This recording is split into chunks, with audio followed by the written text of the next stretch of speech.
Hi everybody, I'm Laura Stegman, author of Summer of Luck and Ready or Not. These are two books in my Summer of Luck trilogy, so there'll be a third one coming next year.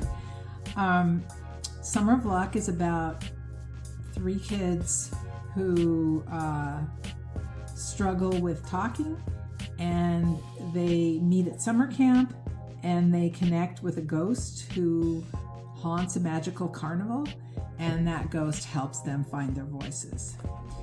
Ready or Not is the second book in the series, and it is my favorite of the two. It takes place the following year, again at summer camp, and this year, in this book, the story focuses on Justin, who's one of the three kids. And he's struggling with, he was struggling with a bully at home, and it now turns out in his cabin at summer camp, there's a bully there too. And he's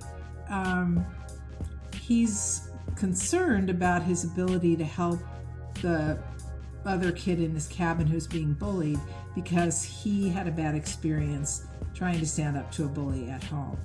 And he remembers that the ghost who haunted the magical carnival in the previous year, how much that ghost helped him. So he seeks help from that ghost.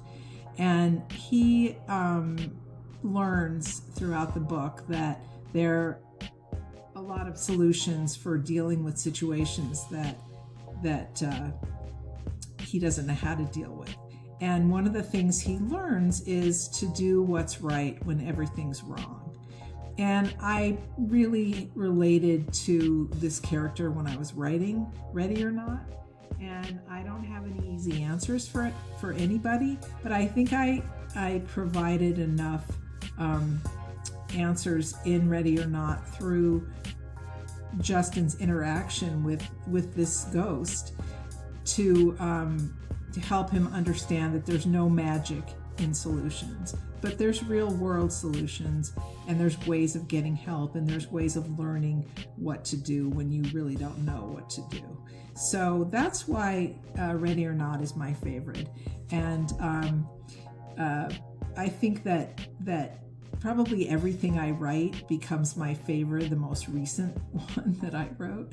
But I hope you will check out Ready or Not and maybe learn some of these things from it. And so thanks for listening. I'm glad to be able to share my middle grade books with you. Take care. Well, I've only published one book so far. So that book is automatically my favorite because it represents all the years of hard work and sanity I've put into this dream of mine. And that book is 6th Grade Secret Service. It's the story of 12-year-old Abraham Truman. He's the grandson of history's worst Secret Service agents. Every bad thing that's happened to a U.S. president can be traced back to an agent in Abe's family. When Abraham's best friend, Tibby Roosevelt, becomes student president at school and asks him to be her Secret Service agent, Abe sees his chance to get out from his family's historic shadow.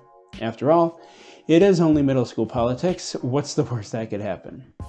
But only moments into Tibby's presidency, scandal erupts and Tibby goes missing. Now Abraham must return Tibby to her elected office before her vice student president and class bully, Chaz Nixon, takes her place.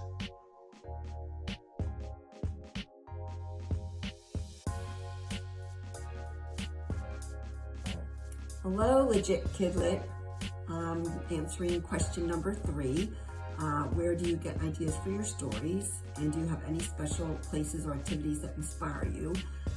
I'm not going to be able to help people find ideas because my ideas come from all over the place. Literally, I can wake up and have an idea in my head. The story I'm working on now is based on a sculpture that my son did when he was in elementary school, and that was like 20 years ago. This story, Hanging About Far From Home, I actually wanted to do a completely different theme, a love versus fear theme, and I chose a dog and a cat, and that didn't work. But after that, then I kind of had the character in my mind, and the character kind of led the way to the story. As far as activities, I do like to listen to classical music. I like to walk in the park. And when I'm doing those activities, I just try to feel the world. And sometimes a feeling will come through to me. But that's it. My ideas come from everywhere. So I hope that helped. Thanks. For me, the idea usually starts with irony. For instance, with 6th grade Secret Service, I thought it would be funny if the hero of the story, who wants to be a Secret Service agent, comes from a long line of Secret Service agents. But instead of them being the type of rock'em sock'em agents you'd see in a movie, my character's family of agents were ones who'd gotten blamed for all the bad things that had happened to US presidents over the years. So now he thinks he's cursed, and he desperately wants to get out of his family's shadow. With that, I've not only got a humorous situation that usually makes people chuckle when I tell them what my book is about, but it also gives my hero a very personal goal and reason for doing what he's doing right from the jump. Hi everyone, I'm Laura Stegman, author of Summer of Luck and Ready or Not. These are books in a series called the Luck Trilogy, and they're about magic and ghosts and all kinds of fun at a summer camp. Now, the question for today is, where do I get my ideas for my stories? Well, the answer is here in my head and here through my eyes, which I mean by reading other books. Now, I don't mean that I steal books or ideas from anybody, but for example, I was reading a book today that is a book about a detective, and it takes place in Ireland. And as I was reading and paying attention to the language in the book and the way that it was written, I realized I had an idea for the story that I'm working on that is not set in Ireland and is not about a detective. My new book that I'm working on is about a 12-year-old who is struggling with things to do with her stepsister and her new stepmother. And it's not Cinderella either. But I had an idea because I was just thinking, and I was looking closely at the language in the book. And so if you're looking for ways to come up with ideas for your writing, I suggest that you read a lot. And I hope you enjoyed these ideas. I'll look forward to seeing you again soon. Thank you. Hello, I'm Maxine Rose Schur, and I want to tell you that so many people ask me, wow, you've written lots of children's books, but where do you get your ideas? So I tell them that often I don't know where the ideas come from. Sometimes they just come to me just at that moment right before I fall asleep, and I see an image, and then I think, that could be a picture book. And that's what happened to me with Pigs Dancing Jigs.